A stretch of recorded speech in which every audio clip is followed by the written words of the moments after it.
कल का एक क्विक रिवीजन लेंगे जिसमें हमने कॉमन एडल्टरेंट्स पढ़ा था और उसकी वजह से क्या हार्मफुल इफेक्ट्स हो सकते हैं ये पढ़ा था। ठीक है, एक छोटा सा क्विक रिवीजन लेकर हम स्टार्ट करेंगे। तो सबसे पहले पढ़ा था अगर सैंडस्टोन्स दाल या अनाज में आएंगे तो उसकी वजह से क्या होगा, क्या देखने मिल सकता है उसकी वजह से, डाइजेस्टिव प्रॉब्लम। पत्थर पेट में जाएगा तो प्रॉब्लम तो होगी ना।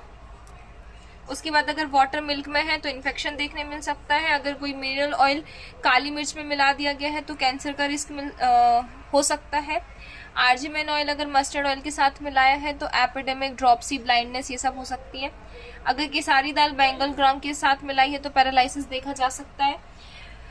मेंटल येलो अगर टर्मरिक के साथ मिलाया है तो कैंसर और स्टेरिलिटी देखी जा सकती है। लीड क्रोमेट अगर जलेबी और टर्मरिक, ये भी एक टाइप का कलर होता है, ऑरेंजिश कलर प्रोवाइड करता है, ऑरेंजिश येलो कलर किसको, जलेबी को, तो वहां पे यूज किया जाता है। ये ब्रेन डैमेज कॉज कर सकती है। मैकेनाइट ग्रीन की बात करें, ये भी एक कलर है जो कि मटर में मिलाया जाता है, कैंसर कॉज कर सकता है। इतना क्लियर है। आगे common example water added to milk, इसकी वजह से पुअर क्वालिटी हो जाएगी किसकी, मिक्सिंग पुअर। देखो कॉमन एग्जाम्पल्स दिए गए हैं कि पानी के साथ दूध को मिला दिया। दूसरा कॉमन एग्जाम्पल दिया है कि पुअर क्वालिटी के चावल को अच्छे चावल के साथ मिला दिया। चाहिए मैंने कल बता दिया था, पपाया सीड्स को ब्लैक पेपर के साथ मिला दिया, मटन येलो को टर्मरिक के साथ मिला दिया। सिंपल टेस्ट क्या है एडल्टरेशन का, दूध का देख रहे हैं। सबसे पहले टेस्ट देख रहे हैं वो हम कैसे पता करेंगे कि दूध में या किसी भी चीज में वो मतलब जो हमें नहीं चाहिए वो एडल्टरेंट है या नहीं। ठीक है, तो यूज अ लैक्टोमीटर। लैक्टोमीटर क्या होता है, क्या समझते हो लैक्टोमीटर से? तो जो लैक्टोज शुगर है वो मिल्क में पाया जाता है। ठीक है, तो उसको जो मेजर करेगा वो कहलाता है लैक्टोमीटर। ठीक है, टू डिटेक्ट एक्सेस वाटर, और यहाँ पे हम डिटेक्ट करते हैं कि वाटर ज्यादा है या नहीं है। इतना क्लियर है? yes.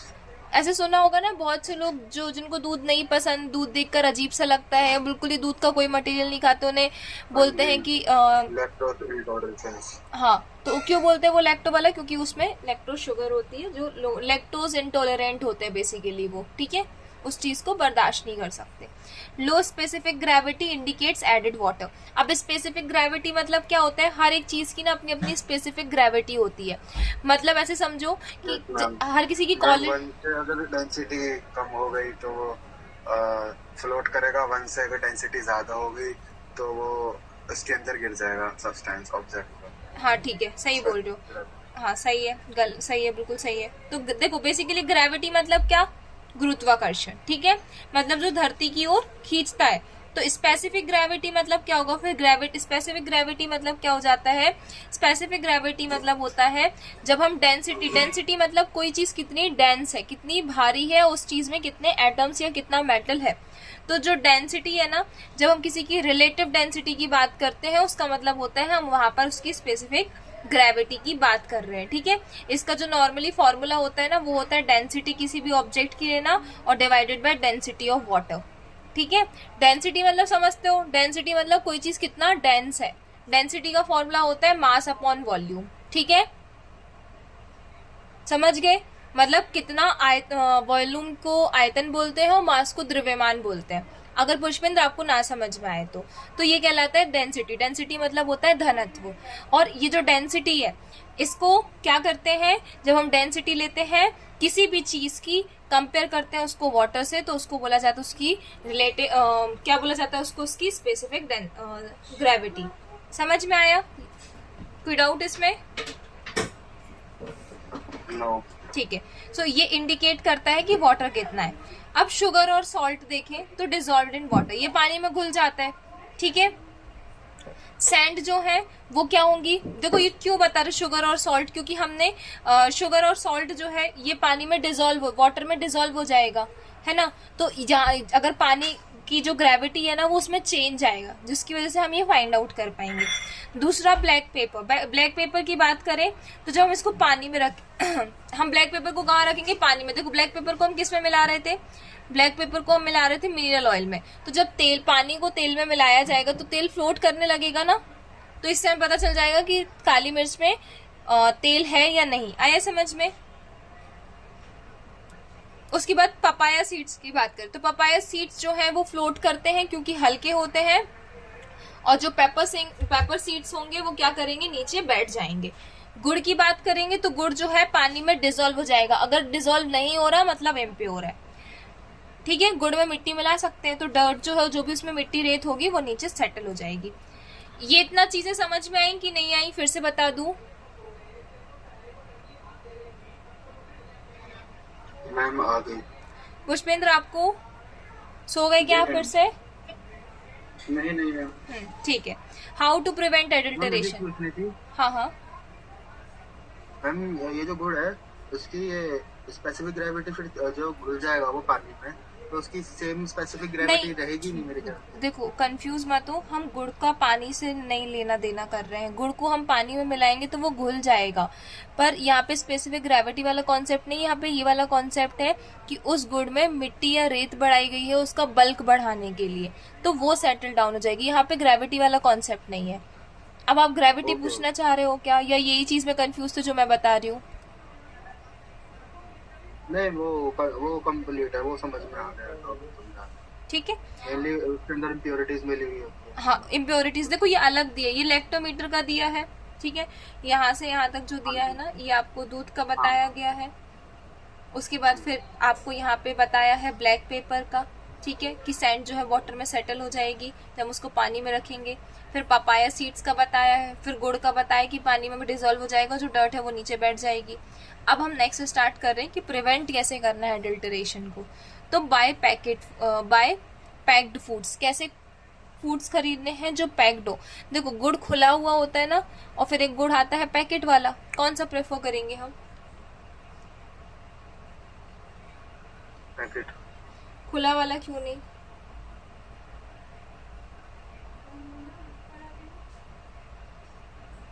मैम कि अपन ये उसमें बोलते ना, काफी सारी अपन ये चीज इम्प्योरिटीज मिली हुई होती है। नहीं, तो अपन ये चीज भी तो बोलते हैं कि पैकेट फूड अच्छे नहीं होते।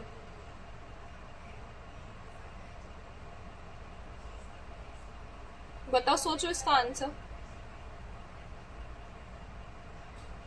मैम बोलते तो हैं बट उसके अंदर जो बेसिकली जो स्पेसिफिकली जो उसके अंदर एयर होती है ना, एयर को सारे निकाल देते हैं, कॉन्टेक्ट जो एयर होता है तो उसको पैकेट में डाल देते हैं। देखो इसको हम ऐसे समझेंगे, जो पैकेट फूड आते हैं ना हमारे पास, उनके पीछे इंग्रेडिएंट्स मेंशन होते हैं, और जो ओपन है उसके हमें इंग्रेडिएंट्स के बारे में कुछ भी नहीं पता। वैसे गुड़ में तो कोई इंग्रेडिएंट नहीं होना चाहिए, डायरेक्टली शुगर केन लिखा होना चाहिए, और अगर पैकेट में है तो प्रिजर्वेटिव्स होंगे कि वो खराब ना हो, है ना। बाकी कलर वगैरह नहीं होना चाहिए। तो हमें इंग्रेडिएंट्स मिलते हैं वहां पर देखने, पर ओपन चीजें में इंग्रेडिएंट्स नहीं मिलेंगे देखने, तो वो ज्यादा अनहाइजीनिक हो सकता है। ठीक है। परचेज फ्रॉम ट्रस्टेड शॉप, ऐसी जगह से खरीदो जो ट्रस्टेड हो। लुक फॉर क्वालिटी मार्क, जो नहीं, अपन ने एजी मार्क पढ़ा था। एजी मार्क क्या था, किस प्रोडक्ट्स के लिए यूज कर रहे थे, जो डायरेक्टली कहाँ से आ रहा था? एग्रीकल्चर से। गुड। एजी मार्क, एग्रीकल्चर मार्क, जितने भी प्रोडक्ट्स एग्रीकल्चर से आ रहे हैं उसकी क्वालिटी इसके थ्रू चेक की जाती है। आईएसआई पढ़ाया था, क्या था आईएसआई? जी मैम, जी मैम, जी मैम। क्या था नाम? इंडियन स्टैंडर्ड करके कुछ था मैम। हाँ, इंडियन स्टैंडर्ड करके कुछ था, नहीं है पर याद क्या था?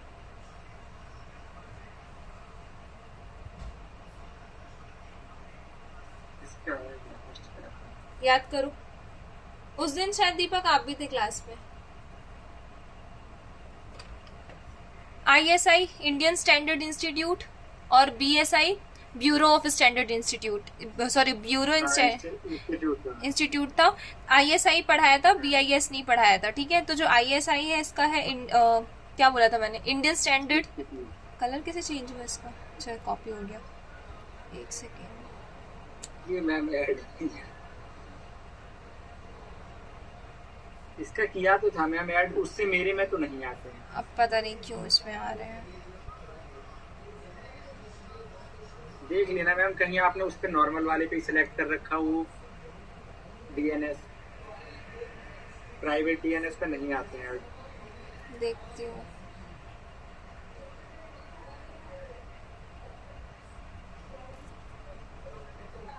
क्या बताया मैंने? आईएसआई मतलब इंडियन स्टैंडर्ड ऑफ इंस्टीट्यूट, और बीआईएस मतलब bureau bureau of Indian standard. तो ये क्या है, ये मार्क करते हैं किसको, फूड क्वालिटी को, और एजी मार्क एग्रीकल्चर फूड क्वालिटी को। ठीक है। एफपीओ क्या है, ये भी नहीं पढ़ाया था ना शायद। एफपीओ बताया तो था। एफपीओ फार्मर प्रोड्यूसर, फार्मर मतलब जो प्रोड्यूस कर रहा है, प्रोड्यूसर मतलब जो प्रोड्यूस कर रहा है, तो फार्मर प्रोड्यूसर ऑर्गेनाइजेशन। ठीक है, ये क्या कहलाती है, पीएफओ कहलाती है, फार्मर प्रोड्यूसर ऑर्गेनाइजेशन। ये सारी चीजें क्या करती है, चेक करती है। तो कल अगर हमारे पास क्वेश्चन आता है, ये कंप्लीट होने के बाद पेपर करेंगे, तो अगर हमारे पास क्वेश्चन आता है तो इसे हम ये सारी चीजें वहां मेंशन करेंगे। अवॉइड आर्टिफिशियल कलर्ड फूड, ये क्या करते हैं और क्या करना है हमें साथ में, जो कलर्ड फूड है उसे अवॉइड करना है। Grind spices at home if possible, और जो स्पाइसेस, जो मसाला, ग्राइंड मतलब पीसना, ठीक है, तो जो हम स्पाइसेस घर पे मतलब घर पे ही पीस, जैसे हल्दी बोला, हल्दी के वो आते ना, हल्दी आती है जो नॉर्मल हल्दी आती है, उसको लेकर आओ और उसको घर पे पीसो। इवन मोस्ट लोगों के घर पे ही पिसती है, जो शहर वाली चीजें हैं ये पैकेट लेना, या बिल्कुल बचा नहीं है तब लेना पड़ता है ना। कंज्यूमर प्रोटेक्शन की बात करें तो फूड लॉज जो है ये प्रोटेक्ट करते हैं कंज्यूमर को from unsafe and adulterated food. अब हम कुछ लॉस पढ़ने वाले हैं जो कि इंडिया में दिए गए हैं। ठीक है, तो पहला देखें तो प्रिवेंशन ऑफ फूड एडल्टरेशन, जिसका नाम है पीएफए एक्ट। क्या बोला मैंने, प्रिवेंशन ऑफ फूड एडल्टरेशन, मतलब खाने में जो एडल्टरेशन हो रहा है उसका प्रिवेंशन।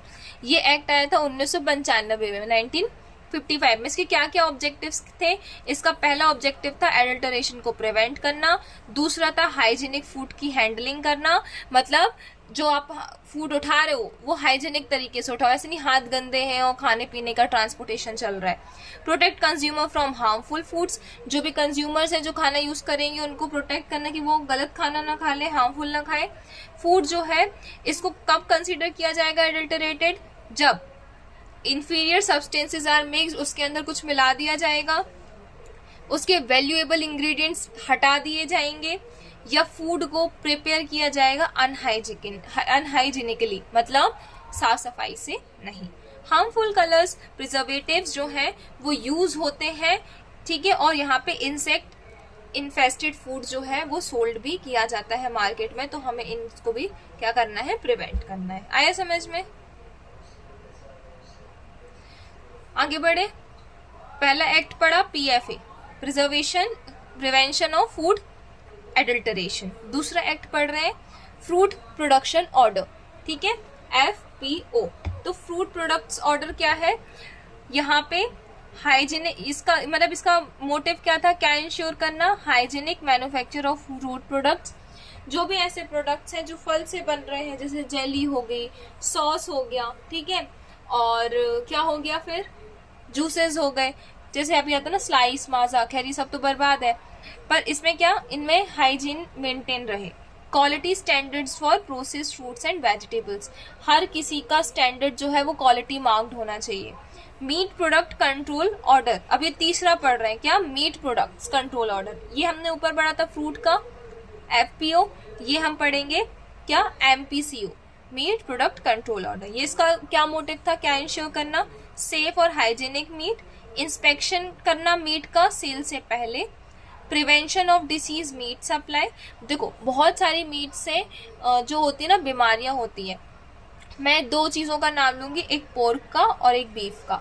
पोर्क मतलब सुअर का meat, that mean sorry for the my language, pig का मीट, और बीफ मतलब गाय या बफेलो का मीट। ठीक है, तो जो पिग होता है, पोर्क होता है, इसमें एक टाइप का वर्म होता है जिसको सोलेनियम करके, वो फैमिली सोलेनियम जीनस से बिलोंग करता है, और ये भी सोलेनियम ही होता है। ठीक है, दोनों सोलेनियम फैमिली के होते हैं, बस इनकी स्पेसीज अलग अलग है। तो ये जो पॉर्क और ये जो बीफ होता है सोलेनियम जीनस से बिलोंग करता है, ये ह्यूमंस में आकर कई सालों तक रह सकता है, और इनकी लेंथ बहुत लंबी लंबी भी होती है, और ये हमारी बॉडी का सारा न्यूट्रिशन खा जाते हैं। ठीक है, तो इसीलिए ये चीजें प्रिवेंट करनी है। Food standards and quality certificate, खाने में स्टैंडर्ड और क्वालिटी, उसका सर्टिफिकेट, देखो हर चीज की क्वालिटी सही है या नहीं वो उसको एक सर्टिफिकेट मार्क करके दी जाती है, जैसे हमारा भी स्कूल छोड़ने पे कैरेक्टर सर्टिफिकेट बनता है ना, like that. Bureau of Indian standard की बात करेंगे, BIS की, जिसको फॉर्मली हम ISI भी बोलते हैं। तो जो इंडियन स्टैंडर्ड इंस्टीट्यूट पढ़ा है उसी को ब्यूरो ऑफ इंडियन स्टैंडर्ड भी बोला जाता है। सेट, जो कि स्टैंडर्ड सेट करता है किस खाने के लिए, प्रोसेस्ड फूड के लिए। जो एग्रीकल्चर का निकल रहा है वो AG मार्क सेट कर रहा है, जो पैकेट फूड और बाकी सब चीजें हैं उसे ISI सेट कर रहा है, ठीक है। अब आगे देखें, और जो लोग जो स्टैंडर्ड सेट करेगा और उनको ISI मार्क दिया जाएगा। AG मार्क की बात करें तो इसमें सर्टिफिकेट मिलता है एग्रीकल्चर प्रोडक्ट्स को। इंश्योर करते हैं ये क्वालिटी ग्रेडिंग मिलती है फूड्स को, जैसे स्पाइसेस हो गया और ऑयल्स हो गए, ठीक है। कंज्यूमर प्रोटेक्शन एजेंसीज की बात करें, गवर्नमेंट एजेंसीज की बात करें, PFA डिपार्टमेंट की बात करें, BIS की बात करें, ये सब मिलकर क्या करती है, फूड को रेगुलेट करती है। Food testing laboratories, voluntary agencies, ये सारी चीजें इसमें इंक्लूड है। Consumer guidance society of India, ये भी एक कमेटी का नाम है। कंज्यूमर ऑर्गेनाइजेशन क्रिएट, ये क्यों चीजें बनाई गई थी, कंज्यूमर ऑर्गेनाइजेशन बनाई गई थी अवेयरनेस क्रिएट करने के लिए अबाउट किसके, एडल्टरेशन के, जो चीजें मिला के खाने को चेंज किया जा रहा है उससे। इंपॉर्टेंट डेफिनेशन देखो, अब यहाँ पे हमारा चैप्टर कंप्लीट होता है, कुछ चीजें बची हैं। जैसे कंटेमिनेशन मतलब क्या है, हार्मफुल सब्सटेंस का प्रेजेंट होना। एडल्टरेशन मतलब क्या है, किसी बाहर सब्सटेंसेस का खाने के अंदर मिलना। इंटॉक्सिकेशन मतलब क्या है, पॉइजनिंग हो जाना ड्यू टू टॉक्सिन। पेस्टिसाइड्स मतलब क्या है, ऐसे केमिकल्स जो पेस्ट को मारने के लिए यूज किए जाते हैं। स्टैंडर्ड मतलब क्या है, एक ऐसा मेजर जो क्वालिटी को मेजर करता है। अब समरी देखें इस चैप्टर की, तो food contamination can occur chemically या माइक्रो ऑर्गेनिज्म के थ्रू भी हो सकता है। फूड एडल्टरेशन की बात करें तो ये फूड क्वालिटी कम कर देता है और हार्म करता है हमारी हेल्थ को। Proper hygiene, storage and cooking जो है ये प्रिवेंट कर सकती है पॉइजनिंग को। PFA act, FBO act, meat product control order, ये कंज्यूमर्स को प्रोटेक्ट करते हैं।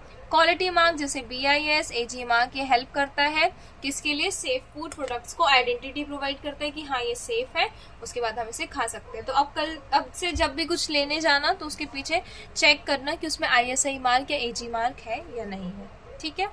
इतना क्लियर है। यहाँ पे हमारा यूनिट 16 कंप्लीट होता है।